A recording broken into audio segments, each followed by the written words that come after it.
हे प्रभु, कोई ऐसी तराजू नहीं, ऐसा बाट नहीं जो तुम्हारा सही मूल्यांकन कर सके।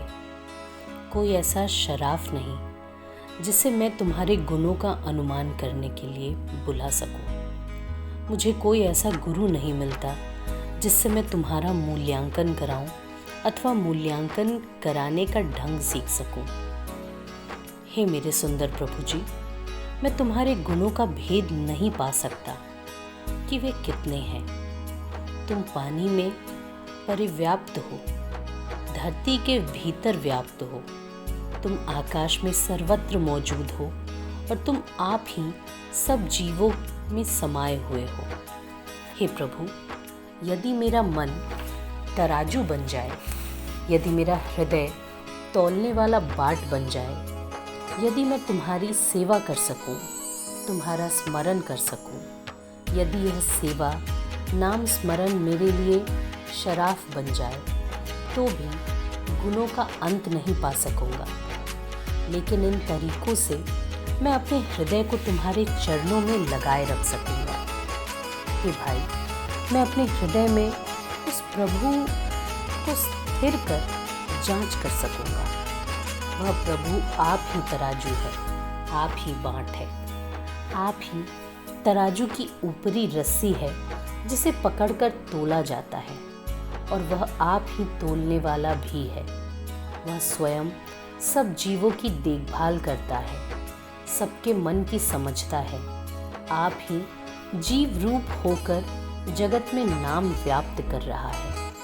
अज्ञानी नानक परमात्मा के गुणों का मूल्यांकन नहीं कर सकता, क्योंकि इसकी संगति सदा उस मन के साथ है जो माया मोह में अंधा है, जो निम्न जाति का है, जो सदा भटकता रहता है, तनिक भी एक स्थान पर नहीं रह सकता। हे परमेश्वर, तुम तो सबके बादशाह हो, इसलिए यदि मैं तुम्हें मियाँ कह भी दूँ तो इसमें तुम्हारी क्या बड़ाई है। हे मालिक, तुम जैसा भी नाम कथन करने की शक्ति देते हो, मैं वैसा ही कथन कर लेता हूँ।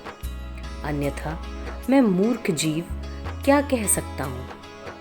मैं तुम्हारे गुण गा सकूँ, मुझे ऐसी समझ प्रदान करो।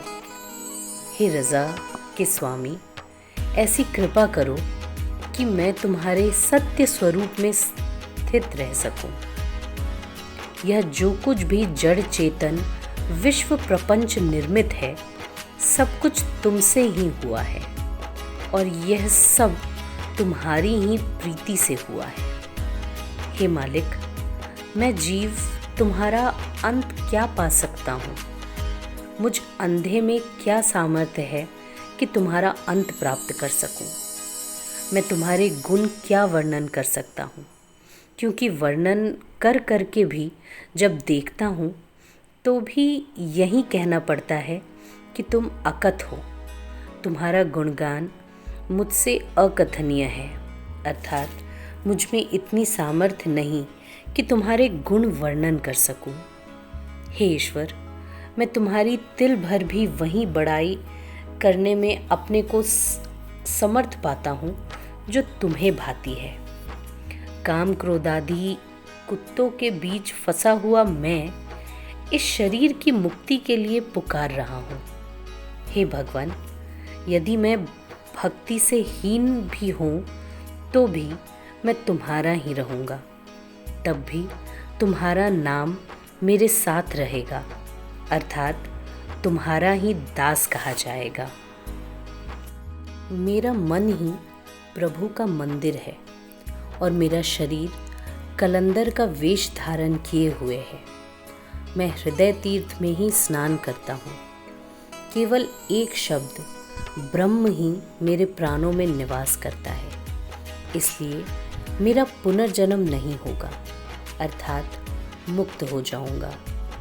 हे माँ, मेरा मन उस दयालु परमेश्वर से जुड़ चुका है।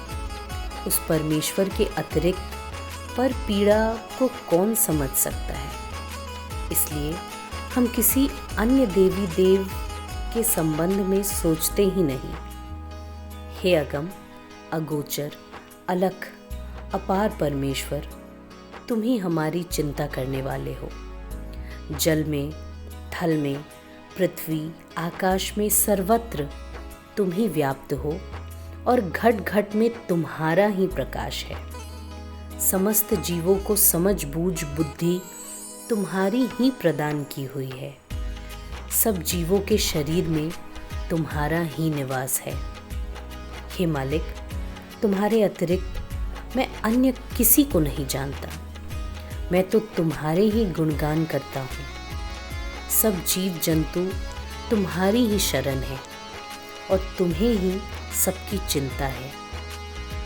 नानक की यही प्रार्थना है कि जो तुम्हें अच्छा लगे उसमें ही मेरी रुचि रहे, अर्थात तुम्हारी रज़ा के अनुकूल चलता रहूं।